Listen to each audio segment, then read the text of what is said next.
안녕하세요, 김일조입니다. 이번 북미회담이 아무 성과도 없는 노딜로 끝나면서 트럼프가 어떤 사람인지 알아보기 위해서 트럼프의 거래 기술이라는 책을 읽어보았습니다. 우선 트럼프가 쓴 거래 기술을 다 읽고 나서 든 생각은 트럼프는 서양의 조조와 비슷한 인물이다, 이런 생각이 들었습니다. 그렇게 생각한 이유에 대해서 한 가지 예를 들어드리자면, 예전에 트럼프와 재판을 하면서 싸웠던 글리드먼이란 인물이 있었는데, 그 재판 이후 트럼프가 뉴욕 센트럴파크 울먼 스케이팅 링크장을 재건할 때 함께 일을 하기도 했습니다. 보통 서로 소송을 걸고 재판으로 싸우게 되면 굉장히 시간도 낭비되고 스트레스를 많이 받기 때문에 그 사람과 다시는 마주치기 싫을 정도의 감정을 가질 수 있을 텐데, 트럼프는 그에 대해 이렇게 말했습니다. 그는 대단히 영리한 사람이다. 나는 나에게 반대했던 사람이라도 배척하지 않는다. 능력 있는 사람이라면 그가 어디에 있건 언제나 데려다 쓸 준비가 되어 있다, 이렇게 얘기를 했었는데, 이런 점을 보면서 트럼프가 삼국지의 조조와 굉장히 닮았다는 생각을 하게 됐는데, 조조 또한 그 전에 어떤 악연이었든 그 사람이 굉장한 인재라면 내 편으로 영입시켜서 큰일을 함께 도모할 수 있게 했기 때문입니다. 언론에서 접한 트럼프는 굉장히 감정적인 것 같았지만, 이 책을 읽고 나니 조조처럼 영악하고 결과를 만들어내는데 최적화된 인물이라는 생각이 들었습니다. 그리고 늘 그가 언론과 사이가 안 좋은 것을 보면서 언론에게 좀 당하지 않나, 이런 생각까지 들었는데, 젊은 시절부터 트럼프는 언론을 굉장히 잘 이용했었습니다. 그리고 이 책에는 언론에게 비난받는 것조차 개인적으로는 인격적으로 좀 안 좋을 수 있지만 비즈니스적으로는 대부분이 좋았다고 얘기하고 있습니다. 그래서 일부러 더 이슈화시키고 언론과 더 각을 세우면서 언론을 영악하게 이용하고 있다는 생각이 들었습니다. 그리고 트럼프는 굉장한 워커홀릭인데 점심을 먹으러 밖에 나가는 일은 거의 없었다고 합니다. 그것은 시간 낭비라고까지 표현했습니다. 그리고 트럼프가 투자에 있어서 3가지 교훈을 얻게 된 사건을 말씀드리자면, 어느 날 텍사스에 있는 친구로부터 전화가 왔다고 합니다. 그는 돈 많은 사람들을 몇 명 모아서 조그마한 석유 회사를 인수받는 작업을 하고 있었는데, $5천만 투자하면 한 달에 2-3배를 벌게 해주겠다는 그런 제안을 했다고 합니다. 그 이후 검토한 다음 서류까지 작성을 했지만, 어느 아침에 눈을 뜨자마자 이게 뭔가 잘못됐다고 생각하고 바로 전화를 걸어서 그 친구에게 나는 투자하지 않겠다고 얘기했습니다. 그때 그 친구는 자네의 결정을 존중한다면서 좋은 기회를 그래도 놓치는 건 알아두라고 전화를 좋게 끊었다고 합니다. 그리고 수개월 후 그 회사는 결국 파산을 했고요. 여기서 트럼프는 3가지 교훈을 얻었다고 하는데요. 첫 번째, 서류상 아무리 좋아 보여도 자신의 판단에 충실하라. 두 번째,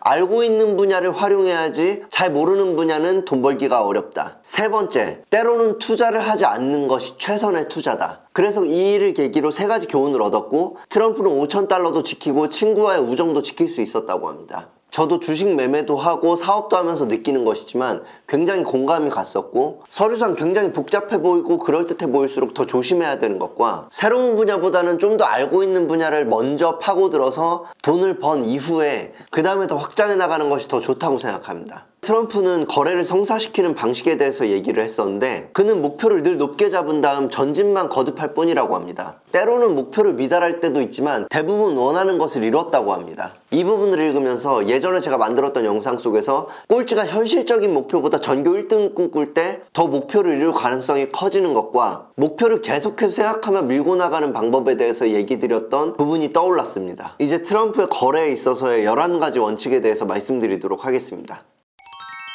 첫 번째, 크게 생각하라. 트럼프는 여유있게 사는 것에 만족하지 않고 기념비적인 건물, 큰 노력을 들일 가치가 있는 건물을 짓고 싶다고 합니다. 이때는 부동산 사업가였지만 지금은 대통령이기 때문에 대통령으로서의 큰 거래를 성사시키고 싶지 않을까, 그런 생각이 들었습니다. 여기서 기업가들의 공통점에 대해서도 얘기를 하는데, 그들은 집중력이 뛰어나고 충돌적이면서 외골수적인 성향이 있고 때로는 편집광적이라고 합니다. 하지만 이런 모든 특성들은 그들의 사업에 집중되어 있다고 합니다. 그래서 트럼프는 사업에 있어서 가장 중요한 것이 집중력이라고 얘기를 했습니다. 두 번째, 항상 최악의 경우를 생각하라. 사람들은 본인을 도박꾼으로 생각하지만 트럼프는 도박을 해본 적이 한 번도 없다고 합니다. 하지만 카지노를 만드는 일을 한다고 하죠. 트럼프가 항상 최악의 경우를 생각하면서 얼마나 안정적인 것을 추구하는지 한 예를 말씀드리자면, 대부분의 카지노 호텔을 짓는 사람들은 도박장을 운영할 수 있는 도박 면허를 신청함과 동시에 카지노 호텔을 같이 짓는다고 합니다. 왜냐면 면허 허가가 떨어지자마자 수익을 창출해야지 가장 큰 이익이 나기 때문인데요. 트럼프는 이것을 더 안정적으로 하기 위해서 이익 창출을 조금 더 늦추더라도 도박 면허를 완전히 딴 이후에 카지노 호텔 공사를 시작했습니다. 이런 면에서 트럼프는 도박꾼이기보다는 굉장히 안정을 추구하는 사람인 것을 알 수 있었고, 한 번은 베런 힐튼이 애틀랜틱 시티의 다른 이들처럼 것처럼 도박 면허를 신청함과 동시에 카지노 호텔을 지었었습니다. 그런데 이 베런 힐튼의 카지노 호텔 사업은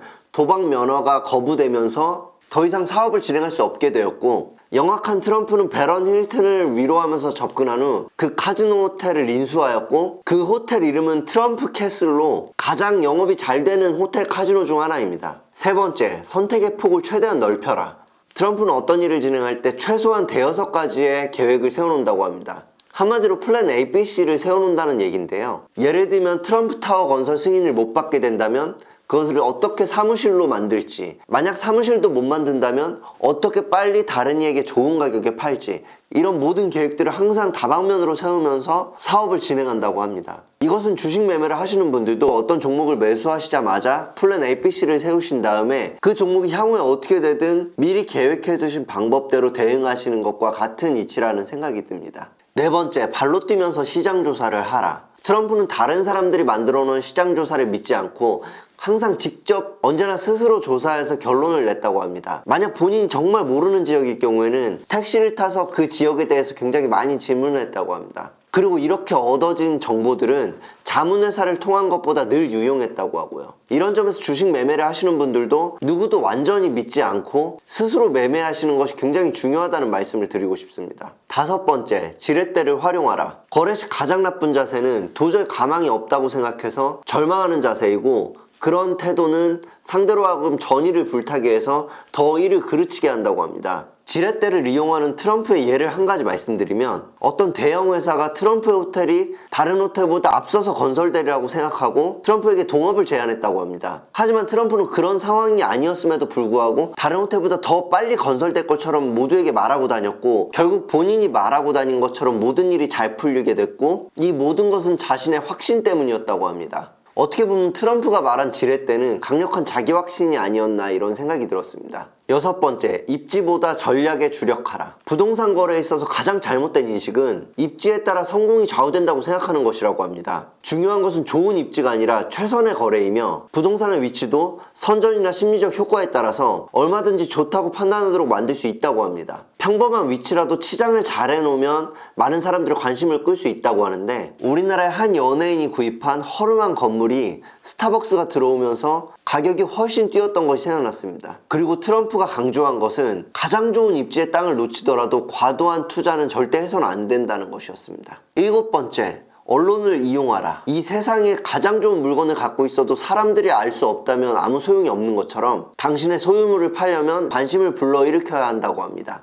언론은 늘 기사거리에 굶주려 있고 논쟁거리가 되면 기사를 쓰게 된다며, 개인적으로는 피해를 입게 되는 비판적 기사라도 사업적으로는 크게 도움이 될 수 있다고 했습니다. 여덟 번째, 신념을 위해 저항하라. 트럼프는 부당한 일이라고 생각이 들면 비용이 많이 들고 승소의 가능성이 희박해도 재판을 걸어서 끝내 이겼다고 합니다. 싸움을 하면 상황이 악화될 수 있기 때문에 모두에게 추천드리는 건 아니지만, 본인은 신념을 위해 싸우면 늘 최선의 결과가 나왔었다고 얘기했습니다. 아홉 번째, 최고의 물건을 만들어라. 정말 좋은 상품이 아니라면 잠깐 사람들의 이목을 집중시킬 수는 있어도 금세 본래의 가치가 드러난다고 합니다. 다른 챕터의 얘기지만 잠시 트럼프의 가정사를 말씀드리면, 트럼프의 아버지는 돈이 없어서 대학 진학을 포기했던 아주 보수적이고 절약 정신이 투철했던 사업가였고, 어머니는 1달러도 소중히 생각하는 보수적인 가정주부셨는데, 어느 날 TV를 통해 방송되는 엘리자베스 여왕의 대관식을 하루 종일 보실 만큼 화려하고 우아한 것을 굉장히 좋아하셨다고 합니다.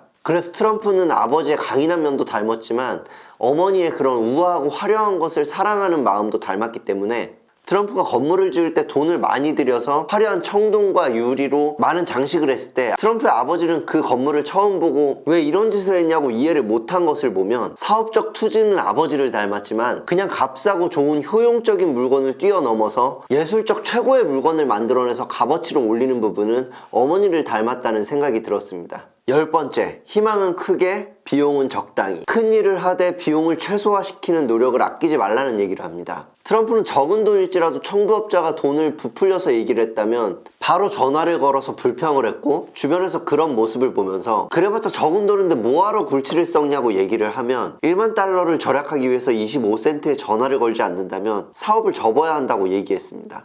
그러면서 관심을 집중하지 않는다면 조그마한 일도 관리할 수 없다고 얘기했습니다. 이 예로 뉴욕시에서 7년이나 진행했던 아이스 링크장 개조 공사를 보다 못해 트럼프가 뛰어든 후 4개월 만에 시에서 들인 비용의 일부만으로 공사를 끝냈습니다. 11번째, 사업을 재미있는 게임으로 만들어라. 트럼프는 본인에게는 돈은 큰 자극이 되지 않는다고 합니다.